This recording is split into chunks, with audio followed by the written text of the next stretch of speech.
Bom dia a todos, que Jesus, na sua infinita bondade, possa estar nos esclarecendo, nos envolvendo, para que a gente possa explanar da melhor maneira possível tudo aquilo que nós lemos aqui e tentamos entender, e que a espiritualidade maior, como foi falado na prece, que realmente consiga toda essa equipe que me conduziu ao entendimento aqui, possa fazer com que eu consiga passar para vocês.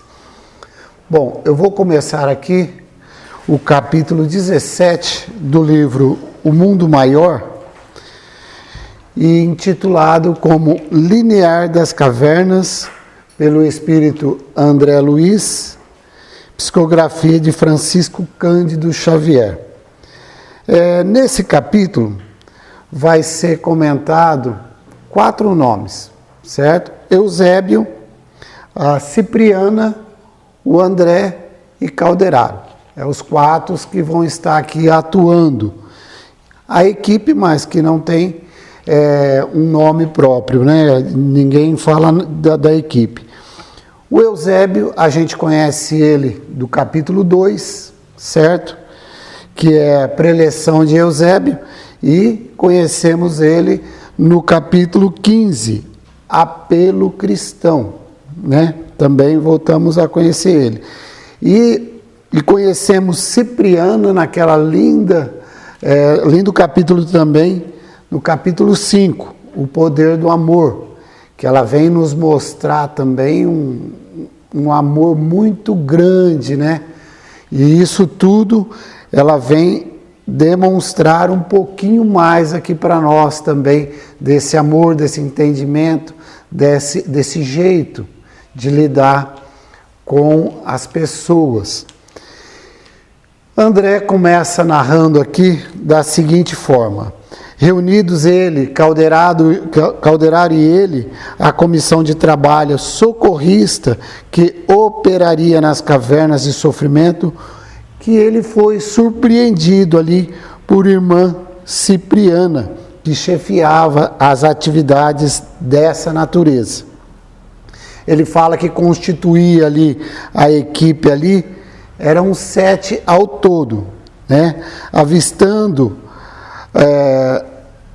o assistente, Cipriana pergunta para Calderaro, se André pretendia estar na companhia deles, E o Calderaro entendeu rapidinho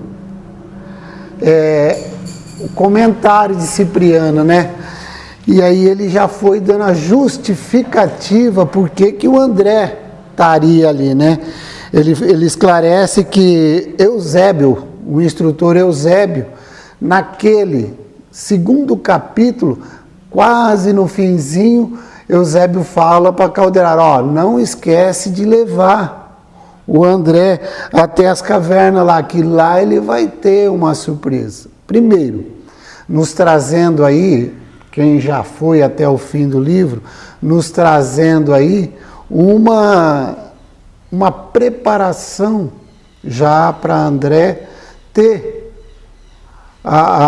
já se formando para que ele possa ter a curiosidade de estar nas cavernas, para que vai acontecer alguma coisa ali. Então, já desde o capítulo 2, Eusébio já está querendo preparar o André para alguma coisa que vai acontecer ali no linear das cavernas.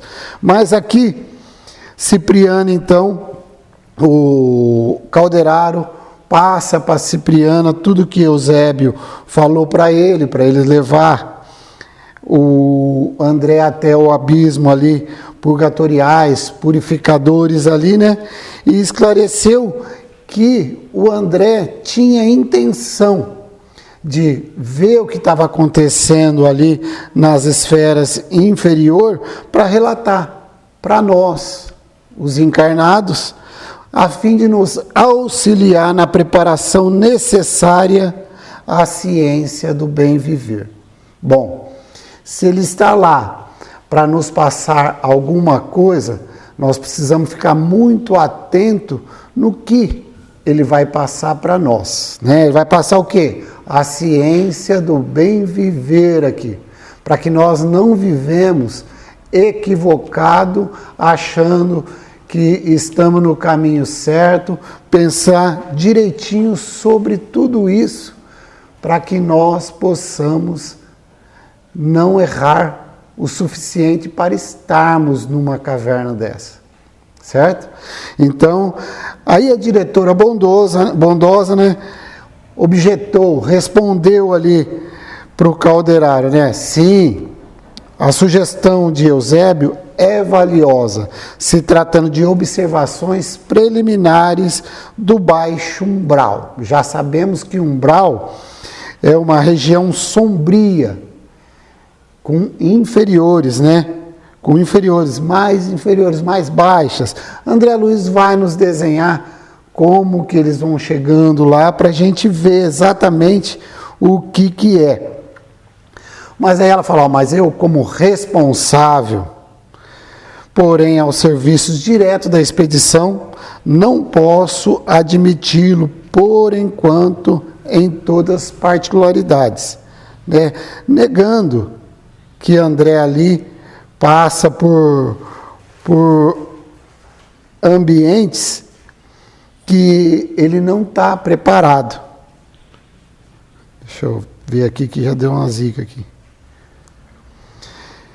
Então, aqui nós já paramos novamente para dizer, né, a respeito da responsabilidade de Cipriana aqui, certo? Que ela está chefiando ali e ela não pode, de jeito nenhum, que aconteça alguma coisa diferente do que eles programaram, né? Primeiramente, dá aquela ideia de tudo tá meio esquisito ali. Parece que o plano espiritual ali não combinou direito a coisa ali. Não combinou direito a coisa. O Eusébio não falou para Cipriana que ia mandar o André. Calderaro não sabia que Cipriana não poderia deixar o André entrar. Então parece que ficou meio confuso. Mas não, a gente vai ver que não é nada disso. Cipriana sabe exatamente por que André está ali. Calderaro sabe exatamente por que André está ali. Então, ela pega, depois de negar ele em todas as particularidades, fixou o olho nele, meigo, né, aquele amor que ela tem ali, e fala para ele, ó, nosso estimado André não tem o curso de assistência aos sofredores nas sombras expensa. Bom, trazendo para nós aqui, que trabalhamos em uma instituição, né, que a espiritualidade está toda aqui a fim de trabalharmos para nós, para nos melhorarmos, e às vezes a gente toma atitudes que não pode ser tomado, né? Tipo aí, a gente vê pessoas que chega a 2, 3 semanas num centro espírita e quer dar passe. E às vezes um dirigente de uma casa, por estar mal esclarecido, ele simplesmente porque é amigo dele, sabe que ele foi do centro tal, e bota ele dentro de uma sala de passe. E às vezes pode prejudicar, né? Prejudicar o trabalho da espiritualidade maior. Para a gente trazer a responsabilidade aqui de Cipriana para nós aqui encarnados. Que a coisa tem que ser feita realmente em cima dessas responsabilidades. O André não tinha preparo para fazer isso. O que o André poderia acontecer com o André ali? Um monte de coisa.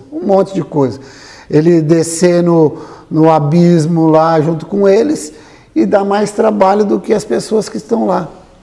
Ele se apavorar, não ter o conhecimento suficiente, não ter a preparação suficiente e colocar tudo a perder, né?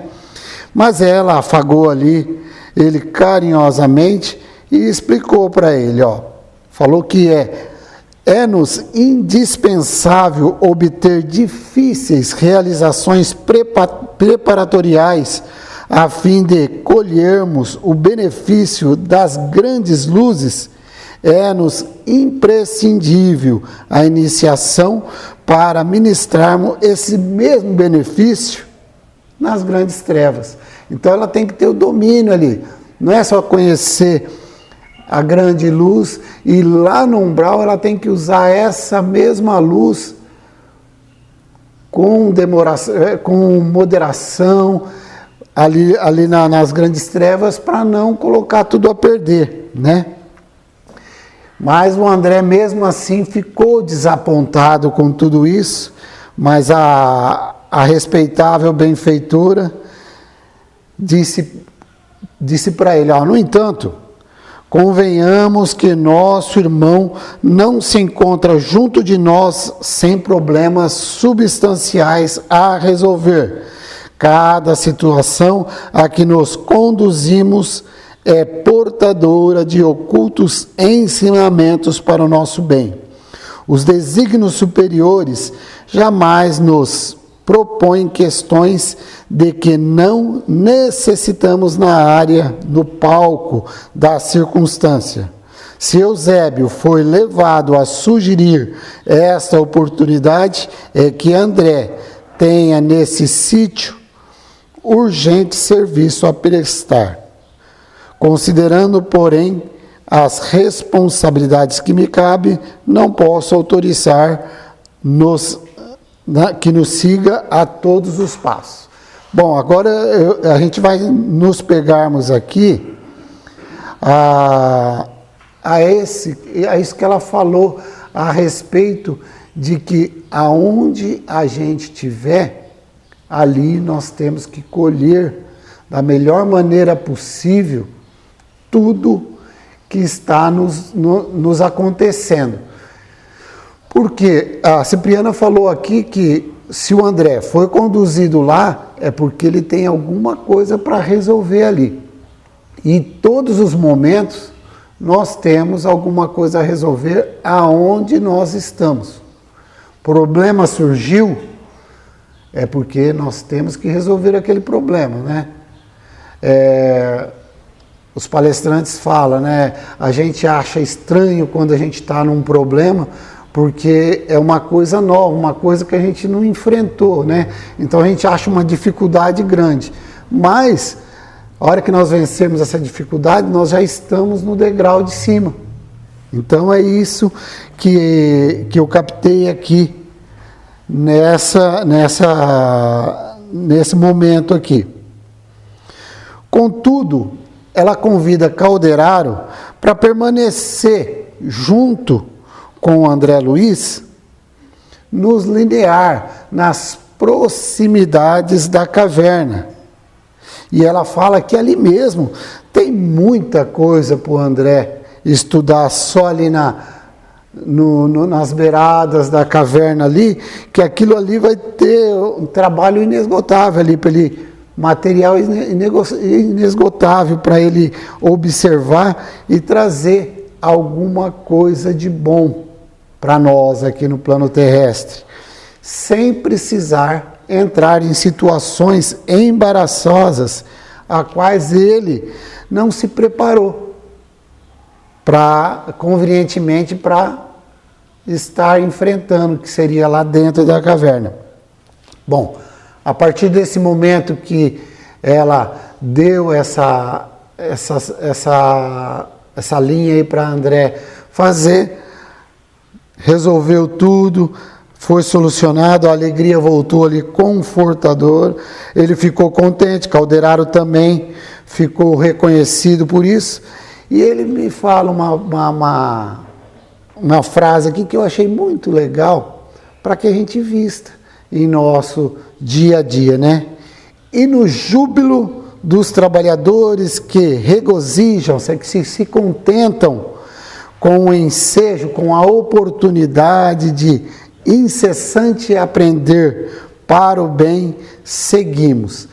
Puxa vida, olha, né? Isso é uma situação que nós precisamos ter direto. Quem quer estar no bem, tem que seguir contente para o trabalho, em termos de aprender, de estarmos no bem. Olha que delícia, né? Que ele fala aqui, né? E ele estava indo para onde? Ele estava indo para um parque de diversão, para a praia? Não. Aqui ele fala assim, ó, seguimos na direção de zona medonhamente sombria, né? Sombria, né? A gente apaga a luz um pouquinho, quer acender rapidinho. Ele está indo naquela zona bem escura mesmo, né? Para estar trabalhando para o bem, para aprender o bem, para aplicar o bem. E ele já narra aqui, já divisara, já observara tremendos precipícios onde entidades culposas se interpelavam umas às outras em deploráveis atitudes. Vira chover faísca, flamejantes, fogo do firmamento sobre vales de revolta. Descobrira inúmeras entidades assenhoradas, dominadas por estranhas alucinações em câmaras retificadoras, em câmaras corretivas. Ele já tinha visto isso, e nós também vimos, né? Também vimos lá no Obreiro da Vida Eterna. E ele está falando geralmente daquele livro que ele escreveu, que ele já estava lá na casa transitória lá. E ele fala, mas ali, né? Ali, naquela coisa ali, ele fica tão pasmado que ele fala assim, será que nós estamos aqui nessa selva escura, a que se referia Ligieri, né, no poema Imortal, né? Um grande pensador aí do passado, né, que escreveu o poema Imortal, que isso aí já é uma outra coisa, não precisamos nem comentar sobre isso, porque não venha, ele já vai desenhar aqui mais ou menos como que é esse poema imortal, e ele já lembrou que ele tinha lido aqui no plano terrestre e falou, puxa, será que nós estamos aqui nessa selva? Será que estamos nessa selva? Mas aí a gente vê que ele já ia dar trabalho lá embaixo, né? Porque ele já fala aqui, ó, torturava-me o coração as vozes lamentosas, dispersas a envolarem para o céu de fumo. A gente imagina esse céu aqui, né? Um céu escuro, né? Um céu bem trevoso, né? E aí ele continua, né? Falando, não era só lamentações apenas, né? A proporção, quando ele fala aqui a respeito dessa descida aqui, né? A gente fica imaginando que é um tipo de descer uma serra, né? Descer uma serra, que ele fala, a proporção que nos adiantávamos descendo, modificava-se a gritaria. Ouvimos também gargalhadas e imprecações, quer dizer, e maldições, nos trazendo aqui as figuras dessas pessoas que estão lá, né? A gente vê que são pessoas que estão insatisfeitas das coisas, né? Elas não estão tentando achar soluções, não estão vendo o erro deles, e sim com raiva de estar ali, né? Não estão conformados. E a gente vai ver no futuro, mais na lição da semana que vem, que são pessoas que não são burras, né? A gente está falando aqui de um umbral diferente do umbral do André Luiz. O André Luiz, ele ficou 8 anos no umbral porque ele maltratou o corpo, né? Com pensamentos diferentes do que tinha que ter, né? Com noites, perdendo noites, essas coisas todas, né? Judiando do corpo e com pensamentos errados. Aqui já não, já são espíritos além disso, né? Espíritos que trabalhavam, faziam mal, usavam a inteligência para o mal. São esses espíritos que estavam ali. Né? Então, por isso que estava nessa situação. E são espíritos que não aceitam Deus, que não aceitam Jesus, que não aceitam que está errado, que usam a inteligência deles para achar que estão certos, né? E André Luiz, nesse momento, ele fala que estacam ali, que param em enorme planície pantanosa, onde numerosos de grupos de entidades humanas desencarnadas se perdiam de vista. Aí a gente vê a dimensão que André Luiz tinha ali para trabalhar a respeito de entender as coisas dele, né? Em assombrosa desordem, a maneira de milhares de loucos separados um dos outros, ou aos mangotes, ou aos bandos, segundo a espécie de desequilíbrios que se lhe era peculiar. Quer dizer, ou eles estavam totalmente separados, correndo que nem louco, ou eles estavam ali em bandos juntos, mas pelos mesmos pensamentos, os mesmos gostos, né? Não me era possível calcular a extensão dessa várzea, dessa planície, né? Porque ele fala, mesmo se tivesse ali, uma demarcação, ele não conseguiria ver nem a demarcação, né? Para medir a distância, né? Para computar a distância. E ele fala também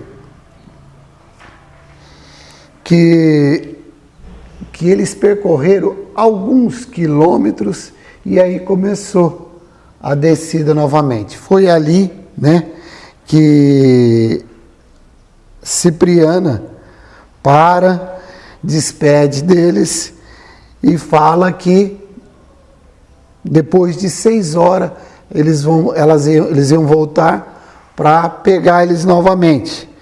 Mas olha aqui a atitude de Cipriana, né? Ela pega, abraça o André, dizendo gentilmente para ele: desejo, meu amigo, feliz êxito no estudo. Certamente voltaremos, receberemos as tuas confortadoras impressões. E André Luiz ficou totalmente satisfeito ali pelo apreço dessa benfeitora, né? E aí André Luiz fala que logo após isso, que Calderaro e ele já estavam a sós naquela atra, naquela tenebrosa vastidão de povoada de habitantes estranhos. Eu fico aqui dentro da minha mente, que André Luiz também usa de muito amor conosco, a fim de estarmos passando a menor impressão possível para nos assustar, né? Porque a hora que ele fala povoada de habitantes estranhos, a gente fica imaginando aquelas pessoas, né? Aquelas pessoas, quando nós estudamos lá os que dormem, né? Que quando as pessoas acordavam, eles assustavam com as pessoas que estavam do lado deles, que eram igual eles, mas eles só estavam vendo as pessoas ali, tipo cadavérica, né? E aqui o André Luiz nos fala sobre habitantes estranhos, mas a gente vai ver que são habitantes que às vezes já perderam a forma humana, certo? Dentro da ira dele, da raiva deles, eles já pegaram um outro formato, né? A gente vê relatos aí em salas mediúnicas, né? Que espíritos relatam, falam assim, é que vocês não conseguem ver a gente, mas se vocês conseguirem ver a gente, vocês saem correndo de medo. Para a gente ver aqui a situação de que pode ser esse ambiente aqui, né? As conversações em torno eram inúmeras e complexas. Pareceu-me que aqueles povos desencarnados não se davam conta da própria situação, pelo que se foi possível ajuizar de início. Então, aquele pessoal estava ali achando que estava resolvendo os problemas dele, mas eles não viam a situação deles, que eles estavam fazendo ali, né? Os ridículos, que eles estavam correndo por coisas ridículas. Isso será que pode acontecer conosco? Né? Porque quando nós estávamos lá no nosso lar, nós tivemos a certeza que vamos passar pelo nosso lar, porque todos nós somos suicidas incondicionais, né? Sempre estamos prejudicando os nossos corpos, né? Sempre equivocado. Agora nós vamos ver, se nós não nos precavermos, nós poderemos estar também nesse umbral que André Luiz está nos desenhando aqui, né? Enquanto densa turba de almas torturadas se debatiam em substâncias viscosas no solo, onde andávamos, assembleias de espíritos dementes enxameavam, não longe, em intermináveis contendas, intermináveis conflitos por interesses mesquinhos. Estavam brigando ali por coisas bobas, né? E a gente vê aqui como que é esse pântano aqui, né, que eles estão falando, né, ó. Substâncias viscosas no solo, né? Onde andávamos. Então as almas estavam ali, tipo, rastejando nisso aí, né? E André Luiz continua nos tentando desenhar em nossa mente o que era aquilo ali. A paisagem era francamente impressionante pelas características infernais que nos circundavam, né? O que a gente entende por infernais, né? Bem medonha, bem feia, bem coisas que de repente está assustando o André, que já viu coisas, né? Que já viu coisas. Imagine nós, né? Imagine nós. E a gente vê aqui que ele notou que esses irmãos infelizes, notamos a displicência de muitos daqueles irmãos infelizes e não subtrei, não refreei ali as lucubrações, as meditações que me surgia. Que os grupos ali agiam e não via os padecimentos um dos outros, né? Não via os padecimentos um dos outros. Eles estavam preocupados só com eles. Será que isso acontece conosco aqui? Será que quantas e quantas vezes a gente vê, às vezes, uma pessoa chegar, reclamar para nós a situação deles, chegar perto, mostrar o problema deles, e a hora que ele acaba de falar o problema deles, você desenha o teu. Você desenha o teu falando que o teu é isso, que o teu é aquilo, que o teu é aquilo, e não fala nada do problema do outro. Nós somos cansados de fazer isso, tentar escutar a pessoa, mas a hora que a pessoa acabar, você vai falar da tua, você não fala da dele. E aqui a situação é mais ou menos igual, certo? Agiu ali sem notar o padecimento dos outros. Eles queriam saber do problema deles, eles queriam resolver ali o problema deles. E ele fala agora que certos grupos volitavam a pequenas alturas, como bandos de corvos, negligentes, escuro mais que a própria sombra que envolvia o André Luiz ali. Ao passo que vasto cardume de desventurados, chumbados ali ao solo, que parecia aves infelizes ali, né, desditosa, de asas partidas, né, de asas partidas. Então, primeiro aqui ele cita esses bandos de corvos, né, volitando baixos, né. Aí você já imagina o rosto, a aparência desses bandos aí de pessoas, de almas, né, voando baixos ali, né? Certamente não vai ter aparências humanas como nossas. E aí, ele fala, ó, como explicar tudo isso? Meu Deus do céu. E aí ele fala que não tem jeito de segurar. Ele começa ali o interrogatório já para Calderaro, né? Para esclarecer ele. Mas a gente vê aqui que ele pergunta coisas que ele já sabe para Calderaro. Mas para que nós ficamos sabendo, certo? A gente vê que ele faz pergunta para Calderaro aqui para nós entendermos, não é que é para ele entender, né? E a primeira pergunta que ele fala é: será que esses míseros condenados aqui nos veem? Né? Essa é pergunta para se fazer no meio daquele monte de coisa, mas ele faz para que nós consigamos entender, né? E Calderaro fala aqui, alguns vê, mas que nem dá importância para nós. Por quê? Estão preocupados consigo mesmo. O que eles estão preocupados com eles? Através do quê? O Calderaro fala novamente aqui, preocupado com coisa que não precisa se preocupar, depois de desencarnado. Depois de desencarnado.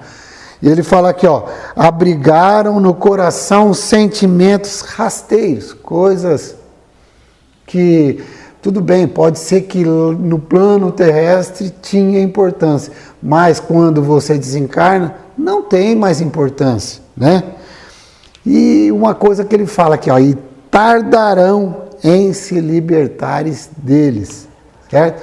São pessoas que estão preocupadas com coisa que não precisa se preocupar e ainda vai demorar para sair disso aí, porque não quer sair, quer ficar lá dentro do buraco, quer fazer aquilo daquele jeito lá e não quer saber, e é desse jeito. E aí o André coloca outra pergunta para Calderaro aqui também, que ele também já sabe, né? Toda esta gente permanece, porém, desamparadas, entregues a si mesmo. Será que aquele pessoal está tudo abandonado ali, sem ninguém ajudar ele?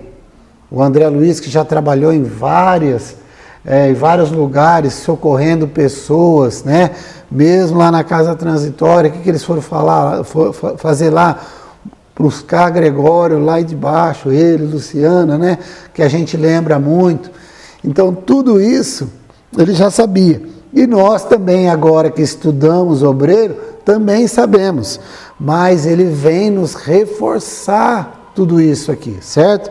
E Calderaro, tanto é que ele fala que Calderaro responde pacientemente. Pacientemente. Funcionam aqui inúmeros postos de socorro em variadas escolas e muita gente praticando a abnegação. Então tá forrado de gente ali para ajudar. Mas o que acontece? Eles vão ajudar que jeito?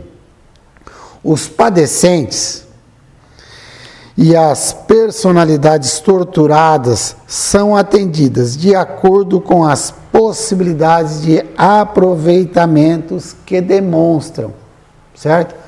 Eles não pegam a esmo, vem aqui com o pai, carrega um monte de gente, o tanto que caber no caminhão e leva para um plano maior. Não, a pessoa tem que querer, sair do buraco, querer sair daqueles pensamentos que eles estão ali, senão não adianta. Eu acho que foi no Obreiro mesmo, né, que André Luiz passa e um cara lá do meio pergunta se é a equipe do Bezerra de Menezes, né?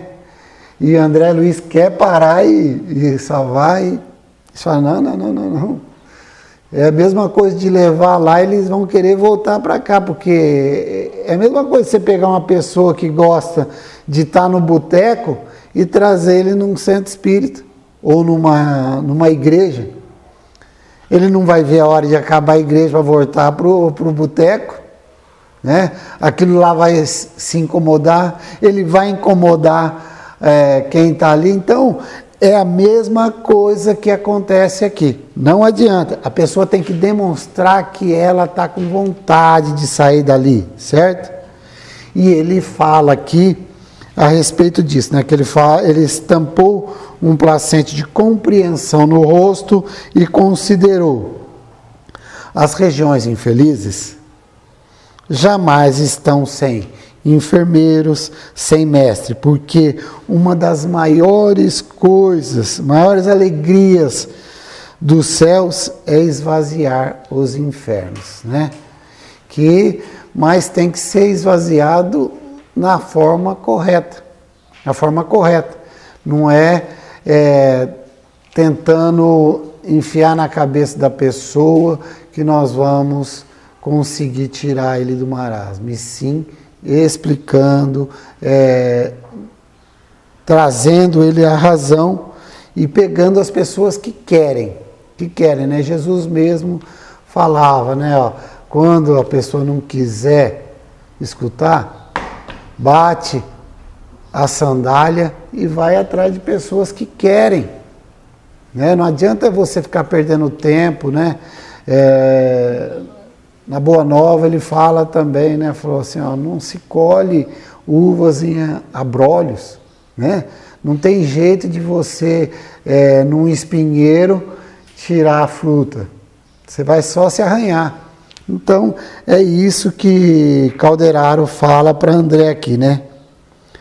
E aí, quando André volta a ver ali as coisas, ele fala, vendo bando de seres se locomoveres no ar, quase a nos rentear, quase a beirar na gente, recordei que em nossa colônia a faculdade de volitar não era comumente exercida para não melindrarmos aquele que não possuía desenvolvida. Mas ali eles estavam volitando. E André pegou ele naquele raciocínio e falou, mas lá é proibido, e aqui, que é pior que lá, é permitido, né? As criaturas mais baixas voavam, volitavam, era baixo, né, a volitação, mas estavam volitando, era perto do solo, mas estavam, né? E aí, Calderaro explicou, mas não explicou, vai explicar domingo que vem, né? Que vai ser a lição pela Eli, e que nós vamos entender por que esses espíritos volitam ali. E que Jesus nos abençoe.